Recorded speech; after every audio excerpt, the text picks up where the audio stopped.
Hello दोस्तों, स्वागत है आपका मेरे चैनल पर। उम्मीद करती हूँ आप सभी बहुत अच्छे होंगे। मैं भी ठीक हूँ। काफ़ी टाइम से ये ब्लॉग बना के रखा है। काफ़ी सारे और भी ब्लॉग मैंने रिकॉर्ड किए हुए थे, लेकिन मैं अपलोड नहीं कर पा रही थी क्योंकि थोड़े से मेडिकल इशू चल रहे थे। आज का ये जो ब्लॉग आपके साथ शेयर कर रही हूँ, ये थोड़ा सा इंटरेस्टिंग है, इसलिए मुझे लगा कि चलो बहुत दिन हो गए हैं लेकिन फिर भी मैं शेयर कर देती हूँ। शायद आपको कुछ जानकारी मिले इससे, और थोड़ा सा लाइफ लेसन एक तरह का है ये। तो नॉर्मल आपने देखा है कि मैं अपने हस्बैंड के साथ देहरादून के आसपास की जो जगह होती हैं, हम लोग वहाँ पे वॉक करने जाते हैं मॉर्निंग में। तो हम लोग काफ़ी 5-6 किलोमीटर, कभी 10 किलोमीटर तक वॉक करते हैं। आज मैं आई हूँ मोहित के साथ में। सैटरडे था, हस्बैंड मेरे अपने फ्रेंड्स के साथ ट्रैक पर गए हैं, तो वो लॉन्ग ट्रैक पर जाते हैं, उतना मैं नहीं चल पाती हूँ। मोहित दिल्ली में रहता है, तो उसको था कि दीदी आपके साथ करनी है मुझे वॉक। तो मैंने कहा चलो, सैटरडे को हस्बैंड भी नहीं है तो तुम चलो, तुम्हारे साथ मैं करती हूँ। तो हम नॉर्मल वॉक कर रहे थे। करियो फिर से।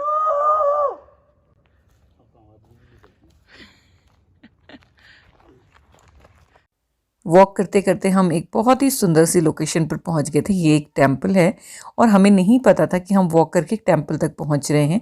तो काफ़ी इंटरेस्टिंग रहा ये रास्ता। पूरा दोनों तरफ से ये पेड़ों से घिरा हुआ है, बीच में इस तरह का ये पैदल रास्ता है, और फिर हम पहुंच गए मंदिर में। यहाँ तक तो सब कुछ नॉर्मल था, इसके बाद जो हुआ वो थोड़ा सा इंटरेस्टिंग है। भाई ये रास्ता जा भी रहा है कि यहीं तक जा रहा है? ये जाएगा तो नहीं जाएगा तो अपन वापस इतना साफ मंदिर है भाई, ये मतलब चमकता हुआ।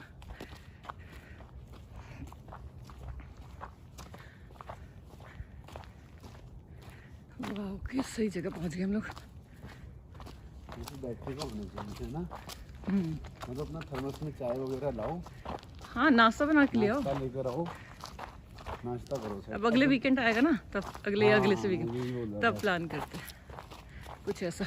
सैटरडे को रहेंगे ना, संडे को तो थोड़ा मुश्किल होता है हमें। वाह यार, कौन सा मंदिर है ये? इतनी सुंदर जगह है, कितना चल के आ गए हम लोग।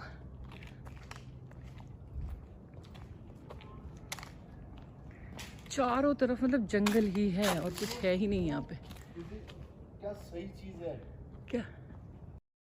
एक बहुत ही पौराणिक देवी मंदिर था। नाम तो नहीं पता चला हमें उस टाइम पे कि कौन सा मंदिर है, बट यहाँ पे जो चुनरियाँ बंधी हुई थी उससे पता चलता है कि लोगों की काफ़ी आस्था है इस मंदिर के साथ में। तो हमें भी आकर बहुत अच्छा लगा यहाँ पे। दंडवत प्रणाम। है ना, सही है ना।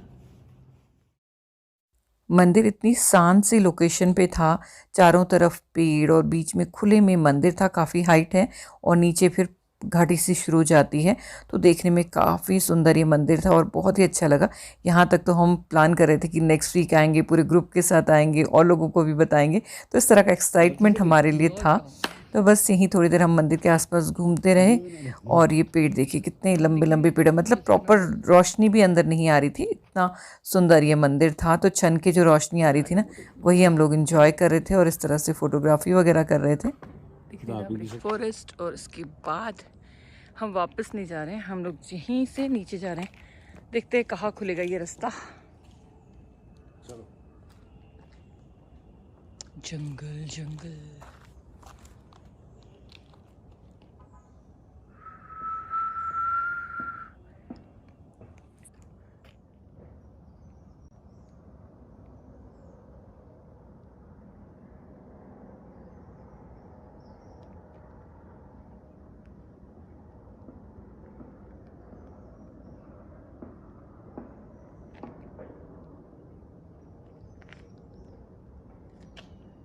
हेलो मोहित।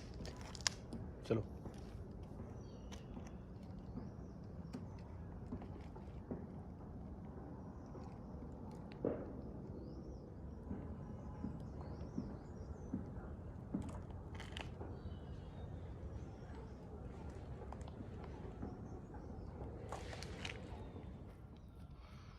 तो यहाँ पर हम अपनी पहली गलती कर रहे हैं कि हम मंदिर से नीचे की तरफ बढ़ गए, जंगल की तरफ। हमें वापस जाना चाहिए था क्योंकि जंगल में अकेले घुसना बहुत ही ज़्यादा रिस्की हो जाता है।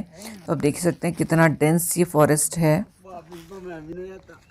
वो ऊपर मंदिर है, वहाँ से हम आए चल के, पैदल पैदल पैदल पैदल, पत्थर वाला रास्ता है।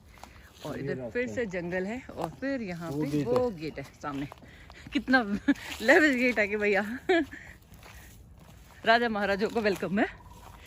बस पैर वैर ना मुड़ जाए, बाकी तो सब ठीक है।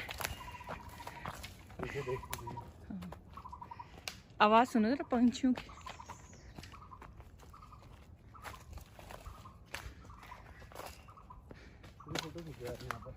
चलो ठीक है। जब हम लोग कुछ नई जगह पे होते हैं या हमें कुछ नया दिखता रहता है ना, तो हमें थकान बिल्कुल महसूस नहीं होती। उसी तरह से हमारे साथ जंगल में हो रहा था। जंगल में इतनी तरह के पेड़ पौधे, पत्तों के रंग डिफरेंट कलर के दिख रहे थे कि हम सुपर एक्साइटेड थे, बस आगे ही बढ़े जा रहे थे। रास्ता कितना भी टेढ़ा मेढ़ा होना, हम बस चले जा रहे थे और अच्छा लग रहा था। थकान तो बिल्कुल महसूस नहीं होती। इसी तरह अगर इतना हम प्लेन रोड पर चलते हैं ना तो बहुत थक जाते हैं। तो ये देखिए रास्ता आप देख ही सकते हैं। भाई ये रास्ते पे जाएंगे। चलो पर देख ले आगे, ठीक है। यहाँ पे पेड़ भी आप देखो बिल्कुल ऐसे साफ जैसे इनकी वो रखी है। पूरा जंगल है ये बिल्कुल। आगे आगे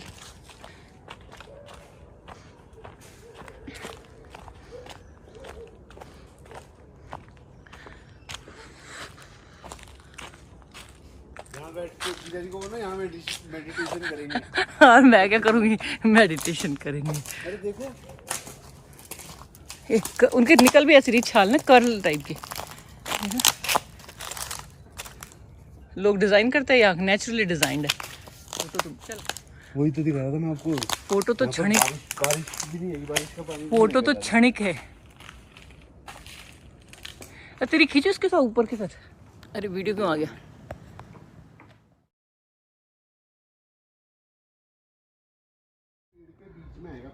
जंगल है चारों तरफ और हम गुम गए हैं। हमें रास्ता नहीं मिल रहा, बस हम ना निकल पड़े हैं ऐसे डंडी पकड़ते हुए। वापस जाने का सोचा था मंदिर से, बट मैंने सोचा कि आगे थोड़ा सा ढलान होगी, बस उसके बाद हम पहुंच जाएंगे। बट नहीं, हम बस चले ही जा रहे हैं, चले ही जा रहे हैं और अभी तक कोई रास्ता नहीं मिल रहा। अब गाड़ियों की आवाज़ सुनाई पड़ रही है अगल बगल से, बट देखो कितना चलना पड़ेगा अभी। वापस जाने की तो अब हिम्मत नहीं है, जाएंगे तो आगे ही। चलो जवान, कहाँ ले आए हो तुम आज हमें? हम टेढ़े आ रहे हैं? हम टेढ़े आ रहे हैं। ओए राम, फिर से गड़बड़। तो बस ये लास्ट पॉइंट था जहाँ पे हमें रियलिटी चेक हो गया था कि हम जंगल में गुम गए हैं। और बहुत मुश्किल होता है जंगल से बाहर निकलना, क्योंकि रास्ते बहुत ज़्यादा लंबे होते जाते हैं। आपको कोई एक पर्टिकुलर पॉइंट नहीं मिलता जहाँ से आपको बाहर निकलना है। तो बस ऐसे ही घूमते घूमते हमें काफ़ी देर हो गई। हम एक रास्ता पकड़ते हैं, तब तक मैप में देखते तो लगता है कि वो कहीं और जाके निकल रहा है, बहुत दूर है जहाँ हमें जाना है। तो फिर हम वहाँ से वापस और फिर दूसरा रास्ता, इसी तरह से हमें कम से कम आधे से पौना घंटा घूमते घूमते हो गया। फाइनली हम निकले एक जगह, तो रिजॉर्ट था बैक साइड में, वहाँ से हम लोग बाहर निकले हैं। किसी प्राइवेट प्रॉपर्टी में पहुँच गए हम लोग। यहाँ से निकलते हैं, निकल ही जाएंगे फाइनली यहाँ से। तो सुंदर है लेकिन ये तो ये रिजॉर्ट में थोड़ी सी ओपन स्पेस थी बैक साइड में, तो हम निकल पाए। अदरवाइज़ दूसरा जो रिजॉर्ट है उसके पीछे इतनी बड़ी वॉल थी कि उसको हम क्रॉस नहीं कर सकते थे। तो ये हमारी किस्मत थी कि हम इस तरह से निकल पाए बाहर। बट इस तरह का रिस्क आप लोग कभी नहीं लें। हम लोगों ने भी ये अननोइंगली लिया, हमें नहीं पता था कि हम इस तरह से फंस जाएंगे। हमें लगा था हम जल्दी से निकल जाएंगे बाहर, शॉर्टकट पड़ेगा हमें। बट जब भी इस तरह का रिस्क आप लें तो ग्रुप के साथ हो तो ईजी रहता है। अकेले जैसे 2 लोग हैं तो थोड़ा सा मुश्किल आ सकती थी, बट फाइनली हम सेफली घर पहुंच गए हैं। डांट तो हमें बहुत पड़ी, बट चलिए भगवान की कृपा से हम लोग सेफली बाहर निकल गए। बहुत ज़्यादा मुश्किल में हम नहीं फंसे। पर ये भी एक लाइफ एक्सपीरियंस है और आप लोगों के साथ मैं इसलिए शेयर कर रही हूँ कि कभी ऐसा कुछ इंसिडेंट हो तो आपको मेरे इंसिडेंट से कुछ तो सबक मिले कि आप लोग इस तरह के एडवेंचर करने से बच जाएं। तो बस मिलती हूँ आपसे किसी और नए इंटरेस्टिंग ब्लॉग के साथ। तब तक के लिए बाय।